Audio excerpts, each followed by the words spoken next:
কোরবানির পশুকে কোনো অমুসলিমের নামে বিশেষায়িত করা, যেমন ডোনাল্ড ট্রাম্প, নেতানিয়াহু ইত্যাদি নাম রাখা যাবে কিনা? আচ্ছা ভাই, হ্যাঁ, একটা মহিষের নাম দিয়েছে ডোনাল্ড ট্রাম্প। আমি মনে করি যারাই কাজ করছেন তারা মহিষকে অপমান করছেন। কারণ ডোনাল্ড ট্রাম্প আর নেতানিয়াহু এই বিশ্বের দুই অমুসলিম নিকৃষ্ট সন্ত্রাসী। ওরা তো আমাদের দৃষ্টিতে চতুষ্পদ জানোয়ারের চোখ। উলাইকা কাল আনআমি বাল হুম আদাল। কাফের মুশরিকরা চতুষ্পদ জানোয়ার সদৃশ বা তার চোখ।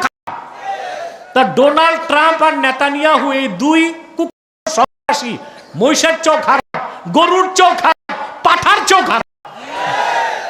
এই কুখ্যাত সন্ত্রাসীদের নাম দিয়া এই গরুকে, মহিষকে, পাঠাকে অপমান করা উচিত হবে না।